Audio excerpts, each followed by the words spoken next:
بسم اللہ الرحمن الرحیم۔ السلام علی من اتبع الہدی۔ ہدایت کی اتباع کرنے والوں کو راحت دو جہاں قرآن چینل کی طرف سے سلام عرض ہے۔ تمام تعریفیں اس پروردگار کے لیے ہیں جس نے انسانوں کی ہدایت کے لیے انبیاء علیہم الصلاۃ والسلام کو بھیجا۔ لاکھوں درود و سلام ہوں ان تمام انبیاء کرام پر اور سردار انبیاء حضرت محمد مصطفیٰ صلی اللہ علیہ وآلہ وسلم اور آپ کی آل پاک پر۔ سامعین کرام صاحبان ایمان، ہمارے آج کے سبق کا موضوع ہے سورہ آل عمران کی آیت نمبر 21۔ تو آئیے پروردگار کے پاک نام سے ہم اپنے سبق کا آغاز کرتے ہیں۔ بسم اللہ الرحمن الرحیم۔ ان الذین یکفرون بآیات اللہ ویقتلون النبیین بغیر حق ویقتلون الذین یامرون بالقسط من الناس فبشرہم بعذاب علیم۔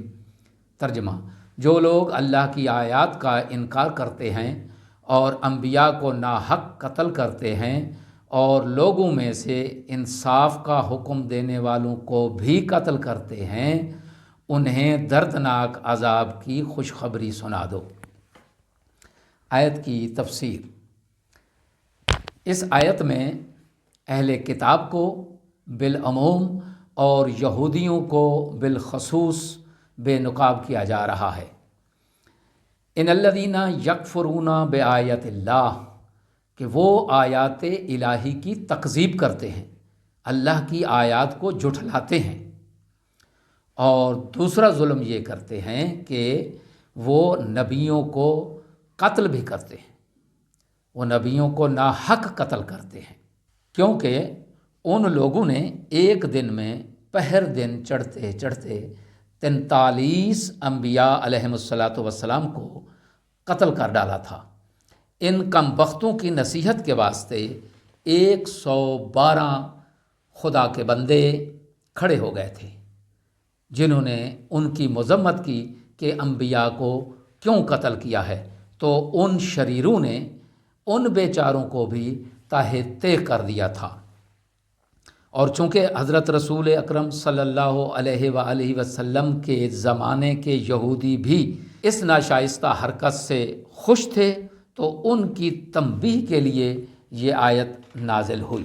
اسی وجہ سے حضرت رسول اکرم صلی اللہ علیہ وآلہ وسلم نے فرمایا ہے کہ قیامت میں سب سے زیادہ سخت عذاب میں وہ شخص مبتلا ہوگا جس نے انبیاء اور دوسرے نیک کاموں کے حکم کرنے والے اور برائی سے روکنے والے بندوں کو قتل کیا ہو۔ وہ نبیوں کو قتل کرتے تھے، قتل سے ان کی تاریخ کے اوراق سیاہ ہیں۔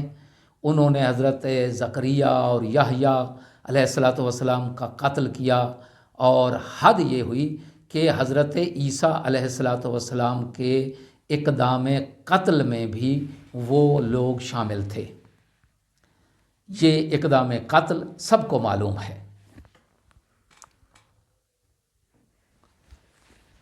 ماضی میں ان کا یہی کردار رہا ہے، اور چونکہ موجودہ نسل بھی اسی قسم کی سوچ رکھتی ہے، لہٰذا یہ بھی اس جرم میں برابر کے شریک ہیں۔ وَيَقْتُلُونَ الَّذِينَ يَأْمُرُونَ بِالْقِسْطِ۔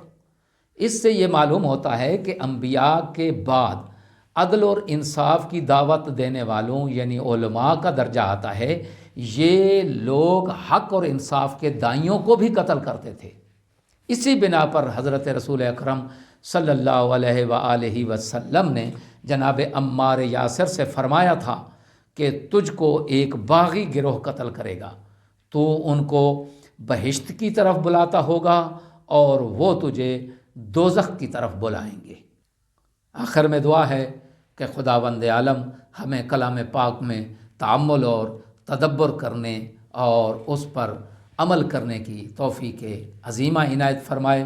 سامعین سے گزارش ہے کہ احکامات خداوندی کو اپنے حلقہ احباب اور اہل خانہ میں پھیلائیں۔ وآخر دعوانا ان الحمد للہ رب العالمین۔